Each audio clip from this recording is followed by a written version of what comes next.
राजसमंद जिले के नाथद्वारा में कुछ श्वानों पर स्थानीय लोगों द्वारा मंदिर में दर्शन करने आने वाले लोगों को काटने की बात कही गई। इसी के साथ सोशल मीडिया पर कुछ ऐसे वीडियो भी वायरल हुए जिनमें यह देखा गया कि कुछ श्वान लोगों के पीछे दौड़ रहे हैं या उन्हें परेशान कर रहे हैं। यह वीडियो सामने आने के बाद लोगों की कई तरह की प्रतिक्रियाएं भी सामने आई, जिनमें लोगों ने इन श्वानों को पकड़ने की बात कहते हुए कहा कि इस क्षेत्र में रहने वाले यह श्वान लोगों के पीछे दौड़ते हैं और उन्हें काट लेते हैं। यही नहीं, कुछ लोगों ने इन श्वानों द्वारा एक ही दिन में करीब 14 लोगों को काट लेने की बात भी कही। इसके बाद नाथद्वारा पालिका द्वारा इन श्वानों को पकड़ने की कार्रवाई शुरू की गई और जिस तरह से इन श्वानों को लोहे की कैंची से पकड़ा जा रहा था, उसको कई श्वान प्रेमियों के साथ ही उन संस्थाओं ने भी पूरी तरह से गलत बताया जो इन श्वानों की सुरक्षा को लेकर रात दिन काम करते हैं।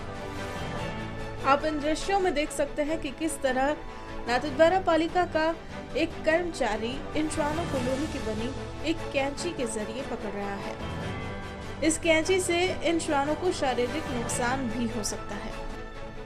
आप इन दृश्यों को देखिए जिनमें इन श्वानों को एक व्यक्ति बांस लगी लोहे की कैंची से पकड़ रहा है। आप देख सकते हैं कि दर्द के मारे यह श्वान जोर जोर से चिल्ला भी रहा है।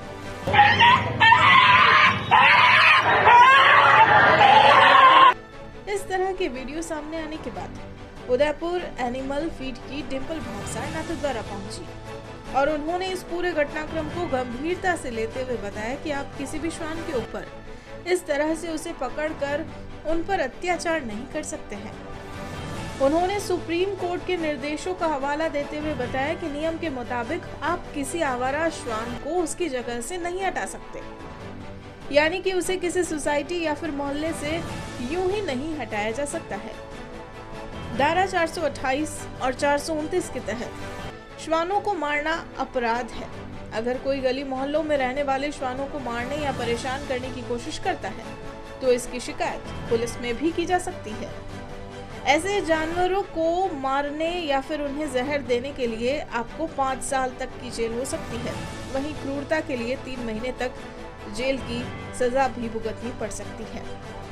आपको बता दें कि सड़कों और गली मोहल्लों में रहने वाले इन श्वानों के मामले में 2021 में दिल्ली हाई कोर्ट ने भी एक फैसला सुनाया था, जिसमें कहा गया था कि जानवरों को कानूनन दया और सम्मान के तहत व्यवहार करने का अधिकार है।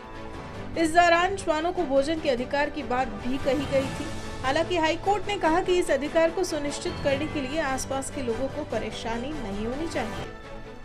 इस पूरे मामले को लेकर एनिमल फीड की डिम्पल भावसार नाथद्वारा पहुंची, जिसके बाद उन्होंने क्या कुछ कहा, आइए हम आपको उन्हीं की जुबानी सुनवाते हैं। नगर पालिका नाथद्वारा द्वारा जिस प्रकार से उन श्वानों पे कार्रवाई की गई, पहली बात तो जिन श्वानों ने काटा ही नहीं है, जो मासूम थे, जो उन माँ थी, जो बच्चों की माँ थी, उनको उठा के लेके गए और जिस श्वान द्वारा ये काटा गया था उस श्वान को इन्होंने नहीं पकड़ा था और अभी हम लोगों ने सारे श्वानों को छुड़वा दिया गया है और जहां जहां से वो उनको पकड़ा था उनको उसी लोकेशन में हमने छोड़ा है।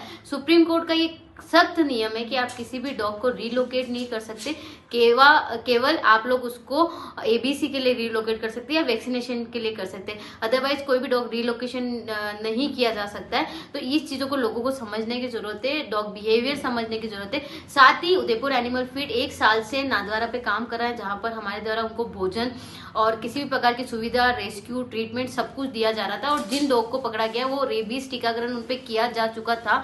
उसके बावजूद भी अगर इस प्रकार की कार्रवाई की जाती तो बहुत निंदनीय है। जिस प्रकार से अमानवीय करते कैंची से श्वानों को पकड़ा गया है वो नियम के विरुद्ध है। अगली बार निगम इस तरीके की कोई कार्रवाई नहीं करे, पालिका इस तरीके की कोई कार्रवाई नहीं करे और मैं लोगों से भी निवेदन करना चाहूंगी कि आप उनके साथ अच्छे से बर्ताव करें, क्योंकि कहीं ना कहीं श्वान का अग्रेसिव होने का कारण लोगों का बर्ताव भी होता है। तो अगर हम अच्छे से बर्ताव करेंगे, उनको प्यार से रखेंगे, उनको भोजन देंगे तो उनका जो बिहेवियर है वो चेंज नहीं होगा, वो अग्रेसिव नहीं होगा। तो कृपया लोग भी इस चीज का ध्यान रखें और इन बेजुबानों से प्यार करें।